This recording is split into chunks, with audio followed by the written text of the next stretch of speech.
everyone, Tinglish teacher here. Welcome back to our channel. I hope everyone is doing well. ఈరోజు కూడా మీకోసం మరొక మంచి వీడియో స్టార్ట్ చేయబోయే ముందు ఈ వీడియో డిస్క్రిప్షన్లో మీ అందరికీ ఉపయోగపడే మంచి ప్రొడక్ట్స్ని ట్యాగ్ చేశాను. అవి మీకు నచ్చితేనే లింక్ క్లిక్ చేసి పర్చేస్ చేయండి. And now we were having a Telegram channel. ఈ టెలిగ్రామ్ ఛానల్లో ప్రతి నిమిషం కూడా మంచి డిస్కౌంట్తో చాలా మంచి అవుట్ఫిట్స్ అనేవి పోస్ట్ అవుతూ ఉంటాయి. ఈ ఛానల్ ద్వారా మీరు మీ మనీని చాలానే సేవ్ చేసుకోవచ్చు. ఒకసారి ఛానల్ అంతా చెక్ చేయండి, వర్త్ అనిపిస్తేనే జాయిన్ అవ్వండి. ఛానల్ లింక్ డిస్క్రిప్షన్లో అలాగే కమ్యూనిటీ పోస్ట్లో ఉంది, ఒకసారి చెక్ చేసేయండి. ఇప్పుడైతే ఈ వీడియోలో మనం ఎప్పుడైనా గొడవ పడినప్పుడు యూస్ చేస్తూ ఉండే సెంటెన్సెస్ని ఇంగ్లీష్లో ఈజీగా ఏ విధంగా చెప్పాలో క్లియర్గా ఎగ్జాంపుల్స్తో చూసేద్దాం. వీడియోలో ఉన్న సెంటెన్సెస్ మీకు నచ్చితేనే ఒక లైక్ చేయండి. ఇప్పుడైతే ప్రీవియస్ వీడియోలో నేను మిమ్మల్ని 2 క్వశ్చన్స్ అడిగాను కదా, వాటి యొక్క ఆన్సర్స్ని చూసేద్దాం.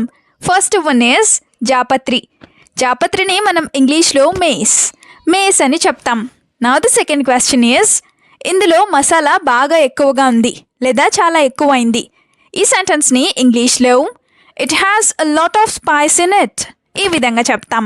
ఇప్పుడైతే ఈ వీడియోలో మీకోసం 2 క్వశ్చన్స్ ఉంటాయి కదా, వాటిలో ఫస్ట్ వన్ ఈజ్ చద్దన్నం హెల్త్కి మంచిది అని చెప్తూ ఉంటారు కదా, అయితే దీన్ని ఇంగ్లీష్లో ఏ విధంగా చెప్తాం? What do we call this in English? Let me know in the comments. Now the second question for you which is భోజనం సరిగ్గా అరగలేదు. ఈ సెంటెన్స్ని మీరు ఇంగ్లీష్లో ఏ విధంగా చెప్తారో మర్చిపోకుండా కామెంట్ సెక్షన్లో కామెంట్ చేసి చెప్పేయండి. ఇప్పుడైతే లేట్ చేయకుండా మన వీడియోని స్టార్ట్ చేసేద్దాం. Let's get started. Sentence number 1 of this video is నీ పనిలో నేను జోక్యం చేసుకోను. ఇది చాలాసార్లు అంటూ ఉంటారు కదా, సో దీన్ని ఇంగ్లీష్లో I will not interfere in your work. I will not interfere in your work. ఈ విధంగా చెప్తాం. ఇంటర్ఫియరింగ్ అంటే తలదూర్చడం లేదా జోక్యం చేసుకోవడం అని. Now the first example is even though I tell you good things, you still take them the wrong way. Even though I tell you good things, you still take them the wrong way. అంటే నేను నీకు మంచి విషయాలు చెప్పినా కూడా నువ్వు తప్పుగానే తీసుకుంటున్నావు అని. Another example is that's why I decided not to interfere in your affairs at all. That's why I decided not to interfere in your affairs at all.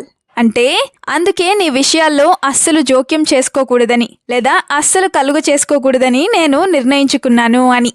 Sentence number 2 is మాట మీద నిలబడటం నేర్చుకో. ఇది కూడా గొడవైనప్పుడు చాలాసార్లు అంటూ ఉంటారు కదా, సో దీన్ని ఇంగ్లీష్లో learn to keep your word. Learn to keep your word ఈ విధంగా చెప్తాం.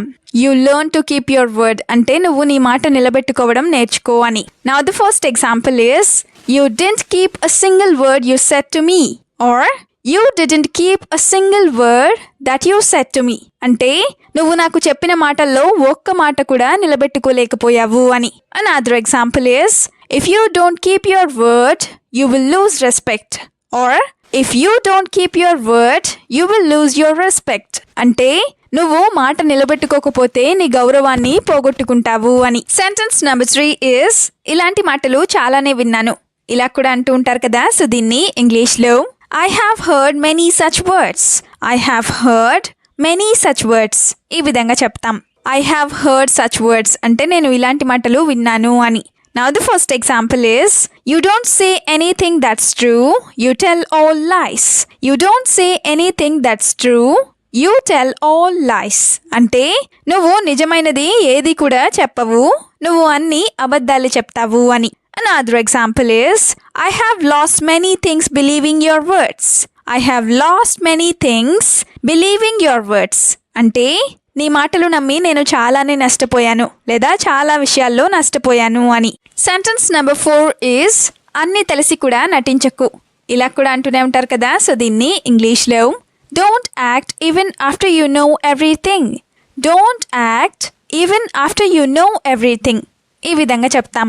అంటే నువ్వు అన్నీ తెలిసిన తర్వాత కూడా నటించకు అని. Don't act or don't pretend అంటే నటించకు అని. Now the first example is why are you pretending in front of everyone that you don't know anything?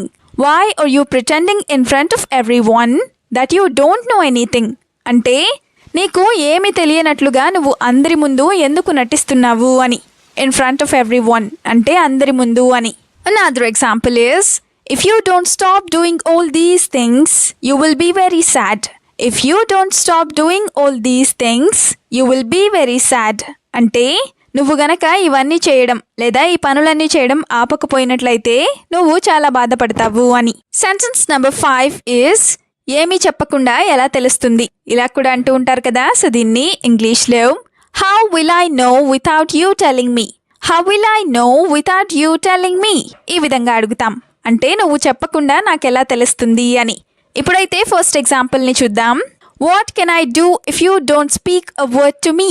What can I do if you don't speak a word to me or if you don't speak a single word to మీ.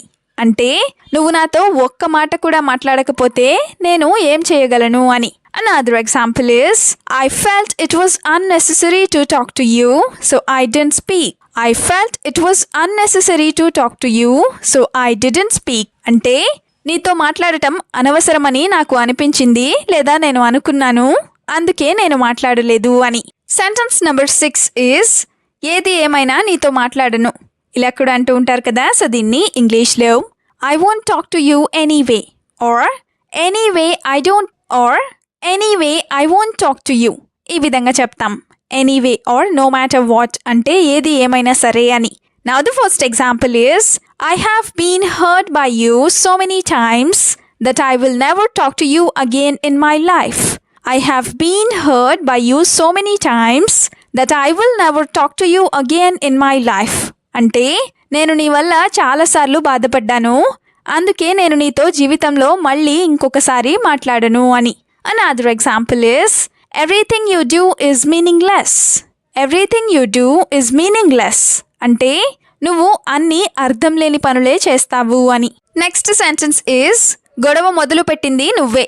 ఇది కూడా చాలాసార్లు అనుకుంటూ ఉంటారు కదా. So దీన్ని ఇంగ్లీష్లో you started the fight or you only started the fight. ఈ విధంగా చెప్తాం. ఇప్పుడైతే దీనికి సంబంధించిన 2 ఎగ్జాంపుల్స్ని కూడా చూసేద్దాం. First one is I have no intention of arguing with you at all. I have no intention of arguing with you at all. అంటే నాకు నీతో గొడవ పడే ఉద్దేశం అస్సలు లేదు అని.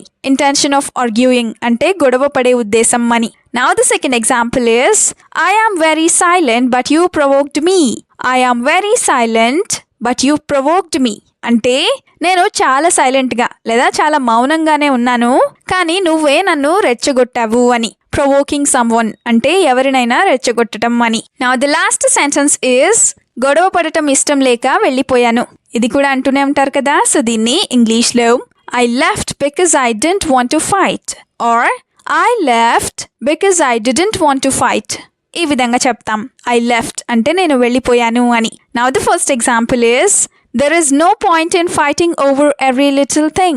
There is no point in fighting over every little thing. అంటే ప్రతి చిన్న విషయానికి కూడా గొడవ పడటంలో అర్థం లేదు అని. There is no point అంటే అర్థం లేదు అని. Another example is don't you have anything else to do but fight? Don't you have anything else to do but fight? అంటే నీకు గొడవ పడటం తప్ప ఇంకే పని లేదా లేదా మరి ఏ పని లేదా అని. వీడియోని ఎండ్ వరకు చూసినందుకు థ్యాంక్ యూ సో మచ్. వీడియోలో ఉన్న సెంటెన్సెస్ అన్నీ తరచూ ప్రాక్టీస్ చేస్తూ ఉన్నట్లయితే you will become a better and fluent English speaker. ఈ వీడియో మీకు ఏ విధంగా అనిపించిందో మీ ఫీడ్బ్యాక్ని మాత్రం తప్పనిసరిగా కామెంట్ సెక్షన్లో కామెంట్ చేసి చెప్పండి. We'll meet you again with the useful and interesting video. Until then, keep learning, keep practicing and keep supporting Tinglish Teacher. Have a good day. Bye-bye.